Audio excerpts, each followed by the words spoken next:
C is for cookie, that's good enough for me. C is for cookie, that's good enough for me.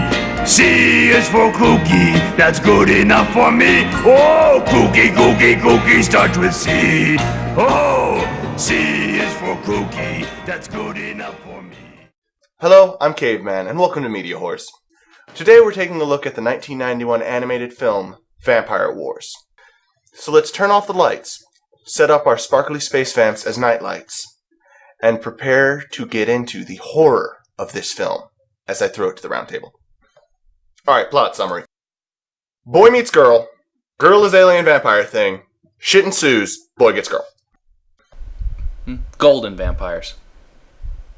Alright, I admit that's a shitty plot summary. Our main character is Kozaburo Kuki. His name is Cookie. It's worse than Canada! He works with Interpol, but no one really cares. They drop the police politics angle pretty damn quickly.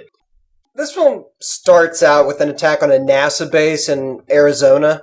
Because we didn't build the dang fence. This catches a French officer's attention when a dead CIA agent is found in the Seine.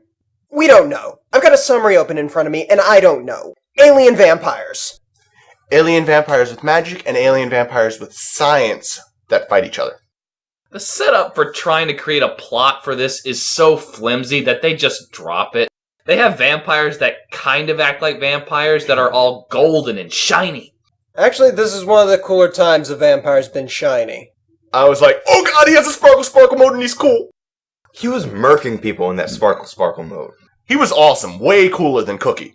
Cookie is powerful. He's supposed to be human, but as our boy reporter Jimmy will attest, he has quite a few powers. Jimmy?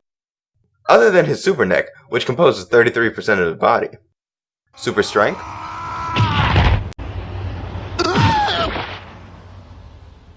Super hop. Bulletproof neck. Regeneration. I guess I don't want to work for you after all. See you around. Bullet creation. Muraki! Super dick. Cookie fortation.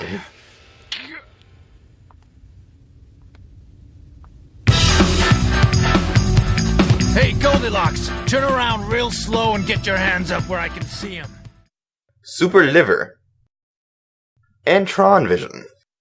Cookie is a powerful man. That's probably why they came to him. Because he's not all that smart. Because he's the ultimate replacement for Jojo from JoJo's Bizarre Adventure. I mean, that's what he looks like. That's what it looks like they were trying to rip off. Just look at that facial structure that looks like a cinder block. When he finds out that his enemy calls themselves Operation Dracula, he picks his code name. I know what the entire viewing audience is thinking. He's gonna go with Helsing or Van Helsing for his code name. No, he's got something way more badass. Well, as they're using Dracula, I shall be known as Bat. Yeah, not that smart. Let's look at the supporting cast. How about the girlfriend vampire alien actress thingy? Did she have a character? She freaked the fuck out because apparently she wasn't human for some reason they don't tell us. Oh, it's because of blood crystals. Yes. You can survive your blood crystallizing. Oh, it's like Blood Plus, except stupid. I guess they're like walking meth factories. Anyway, they discover that she has some compound in her blood, and because of it, she isn't human. And he solves this problem with his super dick. Honestly, there are a few supporting characters, the whore and the blind guy, but they're mostly for plot dumps. What about the tank that wears a suit? This man's fucked. Why don't you let us take the job on? We'll take care of it. Yeah, he was cool because he was badass and dangerous, but he had, 2 scenes? Yeah, he was underused.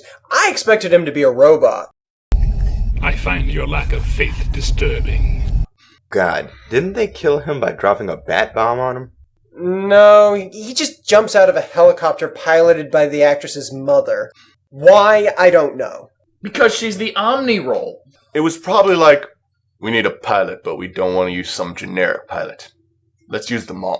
Need a helicopter pilot? The mom! Need a person who has an innate knowledge of blood chemistry? The mom! Need someone to bite your collarbone? Surprisingly, the girl! Looking back at this film, I do feel that there were some plot elements that were dropped, but they left behind fragments of them. It may have been longer at one point. God, can you imagine a 2-hour version of Vampire Wars? I would love it! I would literally vomit with rage. Let's talk about the second secondary character, the vampire, Sparkle Sparkle Boy. He was actually my favorite character because he was the only one who seemed to know that he was in a shitty film and ran with it. He came up with the most god-awful, stupid premise ever and told it to the characters straight. Not only did he do it, but he did it well. Except when he took a plot dump for 5 minutes on the screen. He had to give exposition, but he took a 5-minute dump. That's not his fault. If Cookie had figured out anything about the plot, his job would have been a lot easier. What was he supposed to do? Go in and kill stuff? Because he didn't do any detective work. The sum total of the information he found out was whether or not the chick was a virgin, and that she wasn't human. It's like James Bond with Inspector Clouseau's brain. That character, before he plot dumps, He took a 10-pound dump. he just shows up, cackles, and spouts cryptic lines. The only water in the forest is the river. I thought he was the bad guy for a lot of the movie. Well, he just shows up for no reason. It's almost like he was laughing at the characters for showing up in this film. I'll admit, his actions don't always make sense, but he's still a more interesting character than just about anyone else. He'll just sneak in, flash the main character, close his trench coat, and run away. What does he do? He kills one guy slowly, then subdues Cookie, and takes a bite out of the alien vampire chick. They cut away after he subdues Cookie. We don't know what he did in that time. So, final battle scene time? There was a final battle scene? The one on the plane. Let me just say something. Every battle scene in this movie was amusing, but only because they were complete clusterfucks. They really were. You had no idea what was going on except when Bat was either shooting or punching a guy. Imagine the fights from Die Hard, only every character's trying to fuck themselves in the ass. The final fight was pretty much as stupid as any other. It wasn't the worst one because we were actually kind of getting used to how bad they were by that point. There was the weird thing where Lamia, the alien chick, uses her power to fight the guys and then nibbles on Cookie's collarbone to heal him. That wouldn't have been so bad if the movie hadn't so abruptly ended. The ending was so abrupt and so out of nowhere that I'm not sure if it's missing the last 20 minutes. Lamia, do you understand exactly what's happened to you? No, not really. There's a lot that goes unresolved. Is he a vampire now? Did she do something to him? Did he finish his mission? We don't know. Did the vampire sect succeed? Did Cookie ever master the Batusi? By the way, 2 vampire sects, one with magic, one with science, one wants to take over, one wants to spread knowledge. That was the knowledge that he dumped all over us for 5 minutes. That was complete bullshit. Honestly, I was kind of glad for the plot dump because we finally got to find out some of what was going on. But it gave us hopes as to what was going to happen. I wanted to see a final battle between vampire sects, one with magic beams and one with science beams. With an awakened Dracula. Because that's why they needed the girl to awaken Dracula, who was hidden in a space base in Arizona. Thank you. I was about to ask why the fuck they were in Arizona. There is one last thing I want to cover. The animation was bad. There were points when they just did not care what was on screen. He could teleport selected parts of his body. There was one scene where they reveal the blood disorder, and I was trying to get a handle on the dimensions of the room. We debated this for 10 minutes. I'm still not certain how many corners that room had. Not to mention, he didn't move his arm to bang on the door. He just teleported his arm between the 2 points. The dub was lazy. The scripting was bad, and the actors didn't give a shit. Considering the time period, however, it's not as bad as it could have been.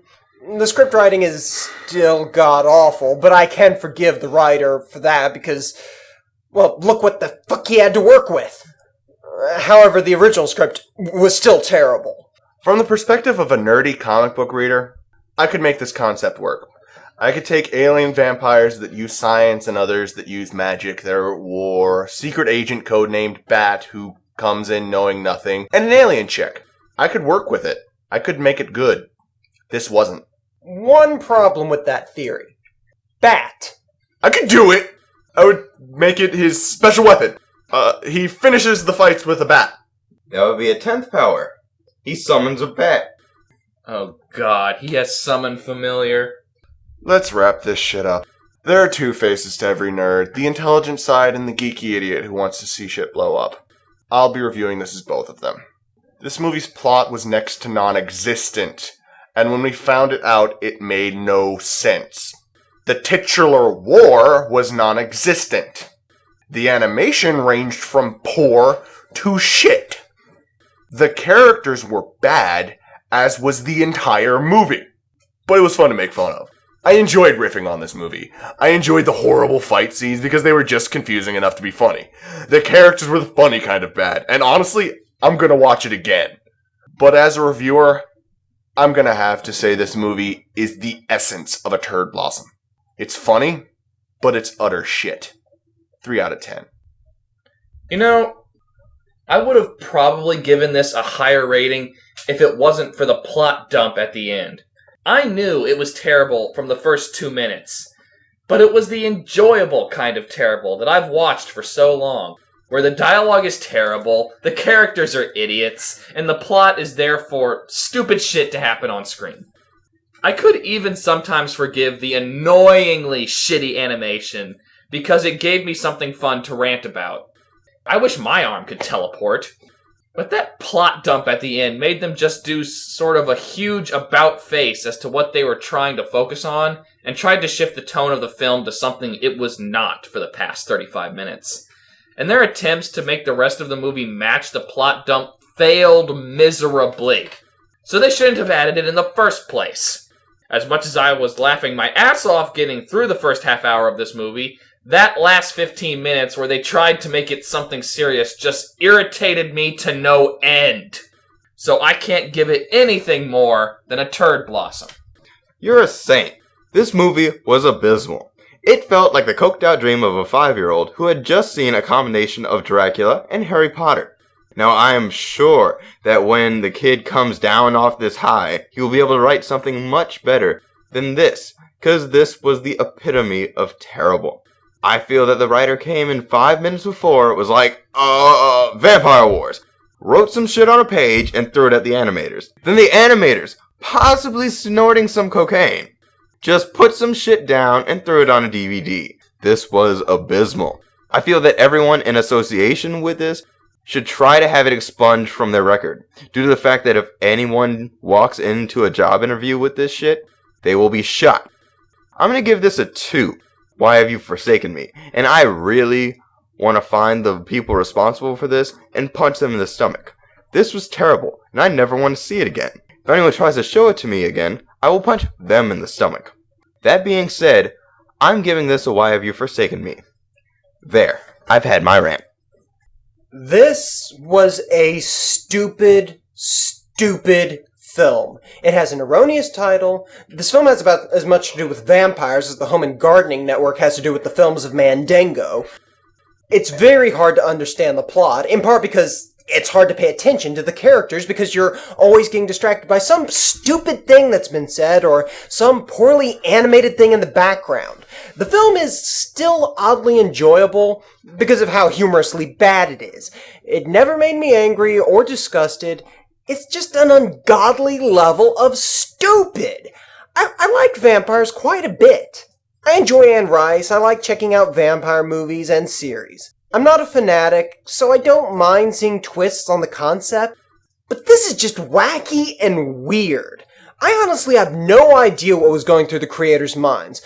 I can only assume that this was some kind of widespread project where the original concept got lost, with all the people laying hands on it, and molesting it, and raping it, and... What the fuck did they create? It's a turd blossom. I can recommend it if you've got a good group of people to watch it with. That's 3 out of 10. This has all the intelligence of a tire iron. Alright, folks, ladies and gentlemen, whoever may still be watching. With 3 turd blossoms and 1 why have you forsaken me, the MediaWhorz consensus is Turd Blossom. Now I'm gonna go find the main character and let him meet his namesake. MediaWhorz, signing off. He's always there when the chips are beginning to fall. He wouldn't care if they kicked him and grabbed him and shot him and stabbed him and nailed